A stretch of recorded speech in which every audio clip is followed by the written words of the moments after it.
I call it first kind of cool. Always have here in TMP. That is, what are the capabilities of the knife in roll?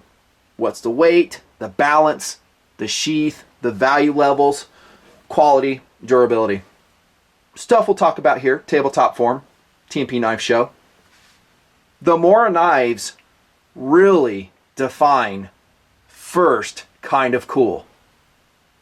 They are a reference point and have been for a long time. They are immensely popular because of their capabilities. Do they offer the user second kind of cool? We may mention that a little bit as we go along. Probably. Long story short, no. Not most of the knives I'm going to put on the table. But as user knives, as knives that get the job done at an extremely low price, yeah, they have fans. They don't need any review from me to be popular. They've been, like I said, immensely popular for a very long time. It's finally time we do a tabletop review. Give them some credit. Perhaps if you haven't heard about the Mora knife, I want to put it on your radar as a TMP knife guy. Consider it. They're extremely affordable. You should have at least 10. Well, okay, maybe not 10, but maybe 6, like I have for this tabletop review. On the table, we're going to introduce the players here. It's the Mora Clipper 860M. There's its sheath right there. Next up, and I label these because the names are honestly kind of confusing. They could do a lot better job, by the way. Hey, Mora, you should engrave the name of each knife on the knife. Imagine that. This is the Mora Craftline Q546. Next up, I love the looks of this one. Yeah, maybe a slight second kind of cool there. It's kind of a translucent sheath. This is the top Q. This is a stainless steel blade. Clear sheath. Very cool knife. Next up, we have the old Triflex Mora Bushcraft. They have changed this one. We purchased all these in 2011. You may have seen some in our backpacking videos. On any backpacking trip, the best way to say this, where I don't have a ton of reviews, the Mora knife comes with me. It is a preferred backpacking blade. Kind of jumping ahead to POU. Yeah, so there's the old Triflex Mora Bushcraft. We'll talk about some changes as I know them. You know, I may not get all the details right. It's such a comprehensive line. There's the Mora Comp. That's the companion, I think, MG coming on the table. And man, I'm probably going to get these all screwed up now that I've taken them out of the sheaths. Oh! Last but not least, another Mora Clipper. This is an 840 MG. 6 for one knife review, dudes. And these knives are insanely worth the money. Hugely. Let's talk about that. Every knife on the table, we'll start off with value, will run $15 to $45. The Bushcraft is going to be a little bit up there. If you buy the latest model of Bushcraft with an integrated fire steel on the sheath, it's going to be more. It's going to be like 63, 60-ish. You know, price is subject to change. Don't hold me to them. Like this one is, heck, $10. Craftline Top Q, about $8. Now that I've taken them out of the sheaths, I'm going to be all confused, right? Totally worth it. There's not a lot of knives that you can buy to this quality level for that price. Philosophies of use. I love this discussion. I think most of the knife guys in the project do too. These, and we're talking first kind of cool, how they define it. They really define a woods blade to me. For instance, most of the knives here are well under 5 ounces. That's including sheath. That's pretty darn light. This one here, I think, 3.8 ounces. That's total carry weight. And then the Mora clippers are 3.8 ounces as well. One of them's 4.4. The Bushcrafter, this one back here, is only 5 ounces. And that's with the sheath. You know, there's not a lot of knives, woods knives, both carbon and stainless steel variety that I bring to the table that are that light, fixed blade variety. There's some, but there's not like, they're not overflowing in the market. That to me makes them a perfect man-portable system woods blade. The kind of woods blade we use the most. I mean, let's be honest. What do we mostly do up there? You know, and this is funny. The online community is so hilarious. It's just kind of gotten out of control about everyone's trying to outdo everybody else. And in doing so, I think there might be some little white lies being thrown out there. For instance, if you read a lot of the message boards, maybe some reviews, it sounds like everybody's bushcrafting. You know, and I respect the heck out of real bushcrafters. The guys that get out there have the time to invest in doing it. They have the skill sets, and they're very minimalistic in their equipment approach. I've always said I respect it. It's a cool pursuit. I personally don't have the time in my life to do it. I have so many other things in the universe of TMP that I have to attend to, but I respect it. But I think a lot of guys act like they're bushcrafters or not. And I think if you're not trying to develop that skill set, I think if you go out in the woods, you should be prepared. Hey, I'm going to go out in the woods with a soup can, a flint, and a Mora. Good luck. I mean, there's some guys who can make it work. Not a lot. Not a lot. To me, the Moras, realistically speaking, are a part of an outdoor system, a backpacking system for me, for instance. So I'll take this as my food blade. Preparing food. Spreading peanut butter. Maybe doing a little bit of kindling splitting. Some batoning of kindling. I'm not going to tack a log with these things, although I have. Just for the heck of it. And I think I forget which one I used on the table. It was in Moonscape. I cut kind of a log in half with one of these, just hammering it. I want to see what the blade would do. That's more of a testing and review thing. That's not a realistic application of the blade, I don't think. No, it's a backpacking blade. I mean, it's 4 ounces. I can skin fish with it. You know, it's not a totally, depending on which model you're talking, it's not a totally flexible blade. It's not the ideal fillet knife. I like a flexible blade. But as a jack of all trades, doable. Competent. You know, able to skin small game, large game, absolutely. There's people both here in the United States and in Europe who have been doing it with Moras forever. You know, you're not going to catch me out there doing feather sticks. I just throw a freaking trioxane bar on there, light it, call it good. That's part of the preparedness thing I talked about. You know, for me to carve a feather stick or something for an hour, okay, 20 minutes. It's just, to me, it's a waste of time. I ain't doing it. Yeah, and some guys will get excited too, and this kind of goes to what I was saying, that I don't really know if everyone approaches it that way, but if you read online, it seems like it. It's like everybody starts a fire with fire steel. If you're a real woodsman, you use a fire steel. Don't use a match. What are you, some puss? Have you ever read stuff like, seen videos like that? It's like, yeah, I'm a real man, I use a fire steel. And the Mora knives are talked about, you know, like the squareness of the spine, not adequate for striking the flint. And in some ways I will concur with that if, this big if, and I'll dovetail into this here in a second, that's how you're going to start a fire. This again is the old Triflex Mora knife, the Bushcraft, and its spine was indeed not that great. I mean, it was kind of rounded, and if I was going to use a flint, you can see I flinted with it. It needed some squaring off, so I did just that. I just hit it with a file and squared it off. It took me all of 2 minutes to do it.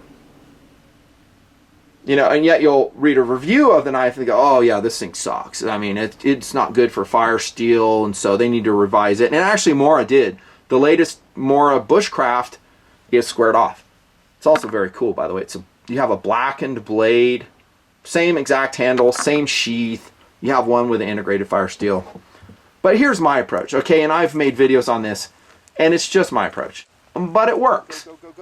I'm not just taking up a knife and I absolutely demand that knife has an integrated fire steel. To me, that's just ridiculous. Here's why. Because I have a whole system. I have a backpack. I'm not in a damn loincloth up there with the knife clenched between my teeth with a fire steel going out to live off the land. Maybe some guys do it. I don't.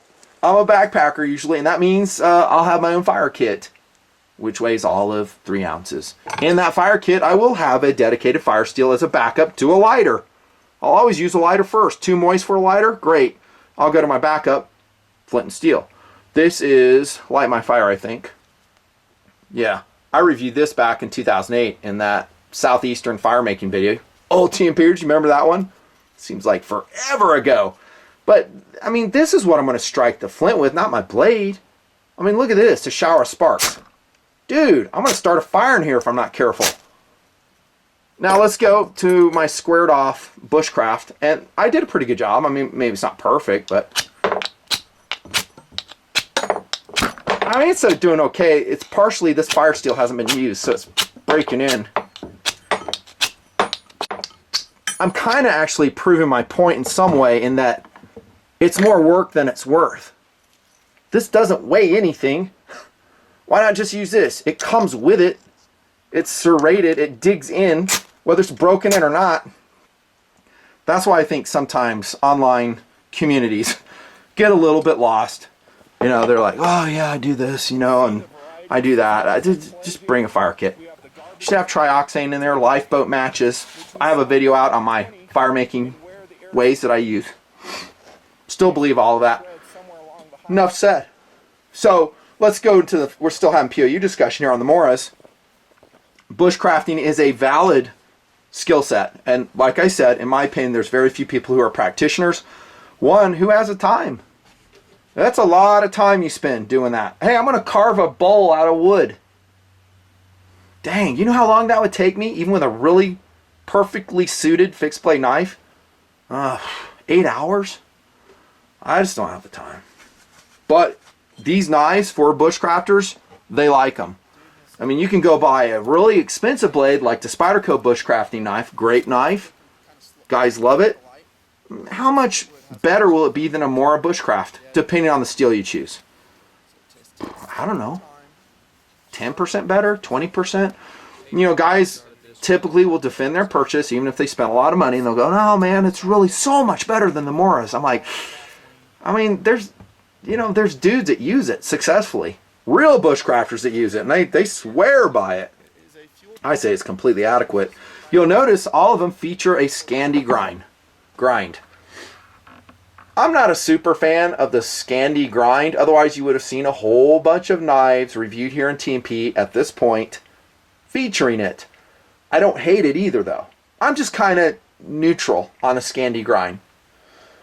A lot of the true bushcrafters like it because they say it bites better when they're carving. That wooden bowl, for instance. Easier to sharpen, they'll say. It also will baton better, they'll say. They like a little bit. It won't get stuck in the wood, the Scandi grind. I'm not a super fan, like I said, but I can deal with it.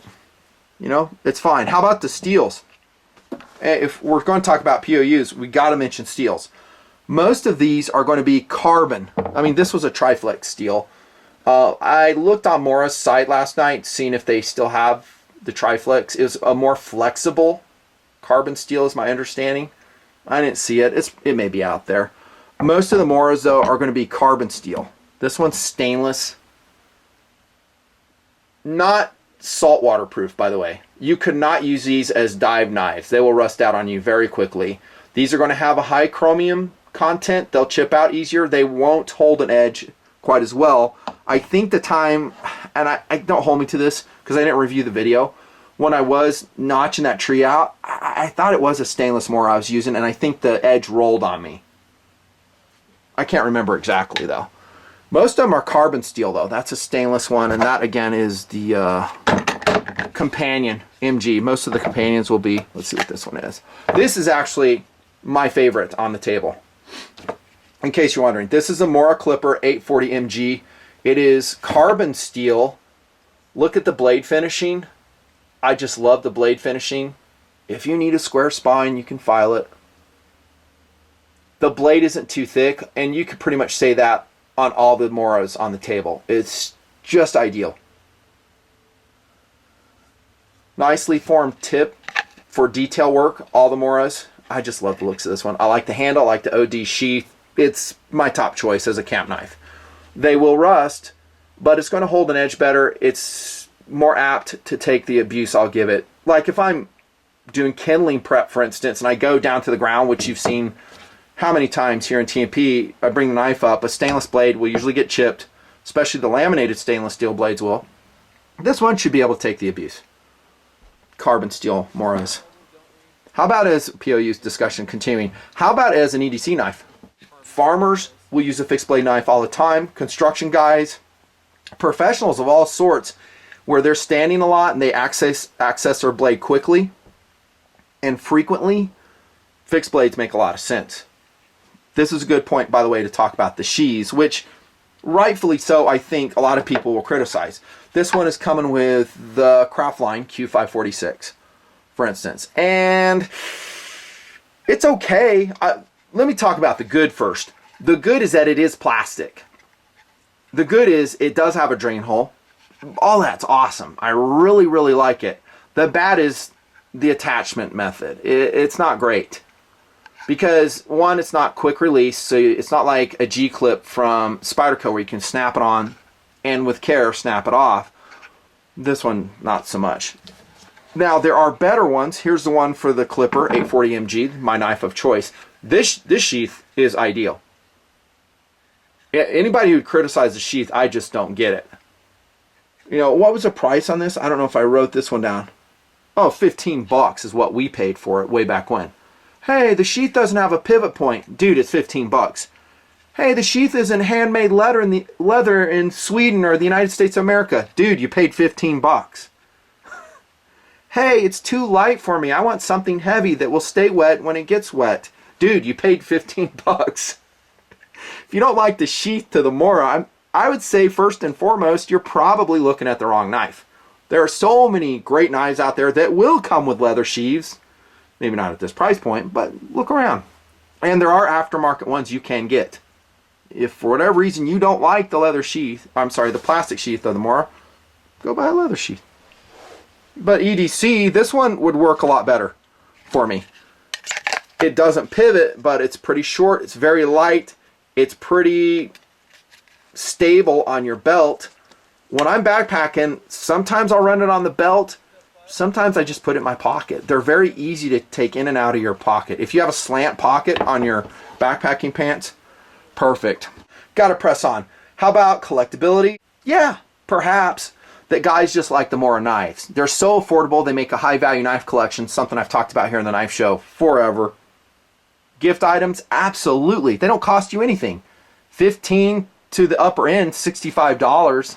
Great Christmas gifts. Birthday gifts. Hey, here's your Mora, dude. Friend gifts. I think it'd be a very thoughtful and more importantly, durable gift. I didn't really talk about this. Defensive knives. Yeah. I mean, they got really high traction handles. Most of the Moras do. This one has a finger guard on it. That's all to the good. You could absolutely use it to defend your life. Does it have a lot of reach? No. You know, 4 to 5 inch blades is all on these models. Actually, the clippers are like under 4 inches, just under 3 7/8 inches. You could. You know, we talk about tactical folding knives, and to me, a large tactical folding knife is what? 4 inches, right? So these are larger than that, so there's your answer. The balance is perfection. The feel is perfection. They're so light and quick in hand. All the Moras are.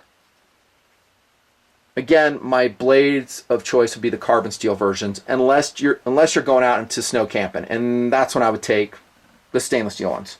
Just me. This too kind of makes me laugh.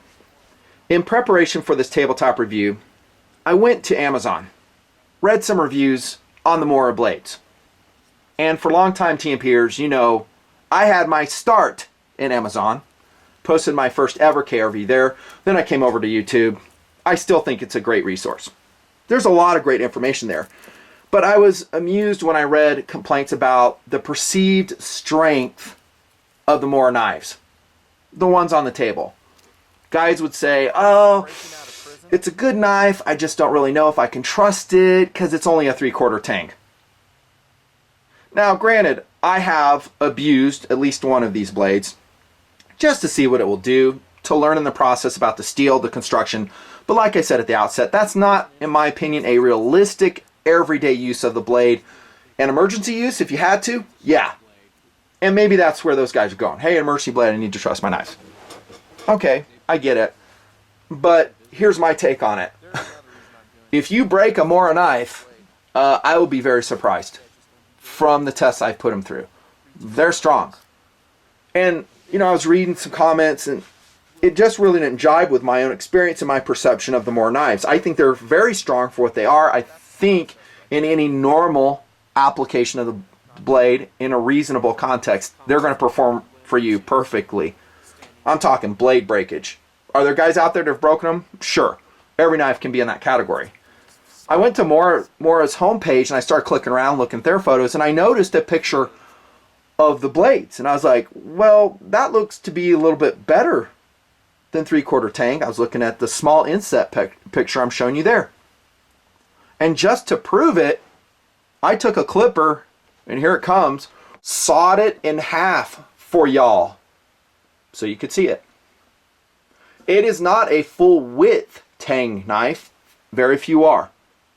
I mean, if it's a full tang blade, and just because I have it here, I'll show it to you because it's going to be in a bracketed review, kind of a cast member. Here comes a Boker Vox rolled full tang. I mean, that's, you can see it. There's no, you know, mystery there, but sometimes when you have a fully plastic handle, you're really not sure. You can do a magnet test and figure it out. Well, I mean, just cut one in half and look at it. It's only 15 bucks. So when I saw this in half, by the way, I was like, this is pretty strong. And then I used a Dremel tool to cut away some of the plastic. I'm trying to wiggle this knife out of the handle. It's in there. Point being is the Mora knives, technically 3/4 tang, sure, I'll go with that. I think they're going to be plenty strong, plenty durable for the stuff you're going to put it through. Plus, I mean, you can see how that handle starts angling down here. You know, do you want them to go all the way down here? Some guys just aren't happy. Well, if it's not 3/4 tang, or if it's not full tang, it is not up to my standards. I'm like, dude, how often do you get out? You know, and use your blade to that level. You know, backyard excursions don't count, by the way, says me. We talked about the sheath, by the way. Love the sheath. The plastic sheath is the reason the Moras are so lightweight, first and foremost. And you could also go back to this, that it is not a full tang, full width knife, saves weight. So the engineers go, well, for what this knife's going to do, this is more than enough. And from what I've seen, they're absolutely right. Yeah, quality and durability for the money you're paying, amazing. Like I said, prefer the carbon steel versions. They will rust, just take care of them. And if they rust a little bit, who cares? You can force a patina on there if you want. Lemon juice or something, I don't bother. Just take care of it. Steel wool it if it bothers you. I brought lots of rusted, just from use, knives to the table. Not a big deal. I love these knives. They're so awesome. I will talk about, in this kind of a feature-length video for Mora fans, let's talk about competitive options. We'll rave about the Mora knives, but I do not want to say that they are the only great, super high-value knives on the market. It is an untrue statement if you go with that. For instance, how about this? The Cold Steel Canadian belt knife. This is about the same price. It's 41.16 Krupp stainless steel. I love a Canadian belt knife. I hope to review another one tonight in the Blitzkrieg. I love them. I've been using them ever since I was a kid. I love the shape. They're anatomic. They're just cool. This one has functional jimping. These don't have any jimping at all. Comfortable handle. Super lightweight sheath. High value. Totally an option. This one is going to be a lot more, but man, do I love it. This is the A.G. Russell Deer Hunter. I bring this to the table, and by the way, this one is a very lightweight 3.4 ounces in VG10 full flat grind. This is one of my all-time favorite outdoor knives, along with a very small and even lighter bird and trout version, also in VG10. And I think AG has issued it in other steels throughout the years. You could explore it. I'm going to keep it real. If I'm going up in the woods, I'm not a reviewer, this is a knife I would take. I would spend the extra money to get this, because kind of gives me second kind of cool too. I look at this knife and I just dig it. You know, it's not leather and fancy wood. I'm not saying that, but it has a perfect handle. It's got high traction. It's got a really super cool snap sheath to it. You can carry it upside down. It doesn't weigh anything. There's a little rattle when you carry it, but I'm not sneaking up on enemy sentries with this. I'm skinning a trout. You know, I'm spreading peanut butter. Something realistic. Yeah. I would probably, if I could afford the cost, I'd buy this over a Mora. Just saying. How about this Kershaw Antelope Hunter? This is a 5.2 ounce knife. This version is an AUS 8A, because I got it way back when. I think this is Antelope Hunter. I always get it confused with the Bear Hunter. This is a smaller one. And now it's an 8CR13 MOV, which is a great steel, holds a great edge. I love 8CR13. This is a great option. I love the blade shape, FFG, super lightweight sheath. Guys don't like the plastic sheath of a Mora. This one is also synthetic. This is not leather. It's like vinyl, but it looks leather. That's an option. Last but not least, how about the Roach Belly reviewed like in 2009 here? I love the Roach Belly, man. So Cold Steel for years has had some super, super high value options, right? This isn't the one we use. This is obviously brand new. What a great knife that is. Great outdoor blade, functional jimping, comfortable handle, super lightweight sheath, 4116 crop. As good as as good as the Moras. And then, if I wasn't a reviewer, I talked about that trout knife. Another knife I'd really like to roll in. Sorry, I just gotta. Spyderco Fred Perrin. This is FFG VG10. This is a blackened one. This is actually very balanced between first and second cool for me.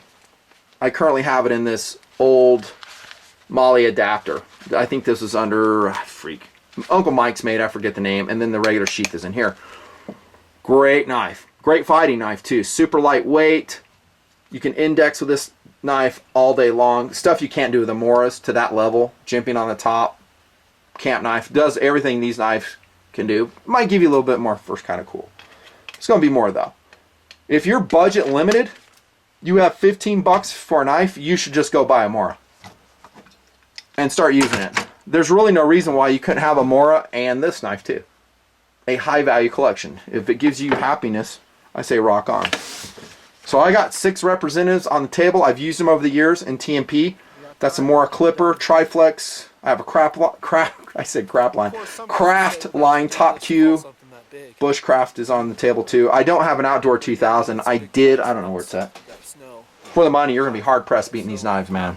They are pretty much awesome. Just like a lot of their competitors are. That's a Nut and Fancy review. See ya. Don't you think, Crockett? Yeah. It is an interesting exercise, though, isn't it? Yeah, it's interesting to explore and think about. I mean, yeah, that's a small blade. Obviously go for something smaller. And again, the conditions we're in, had they been different, we're in business already. There's another reason I'm doing this, and that is to test this blade. I want to see if that edge is going to be durable, retaining sharpness. And this is a great wilderness test for it. All right, so that's the process right there. Notching out. You know, you go around the circumference of whatever limb you choose, or standing deadwood. Doable. God, it's tempting. Just saw viper that sucker.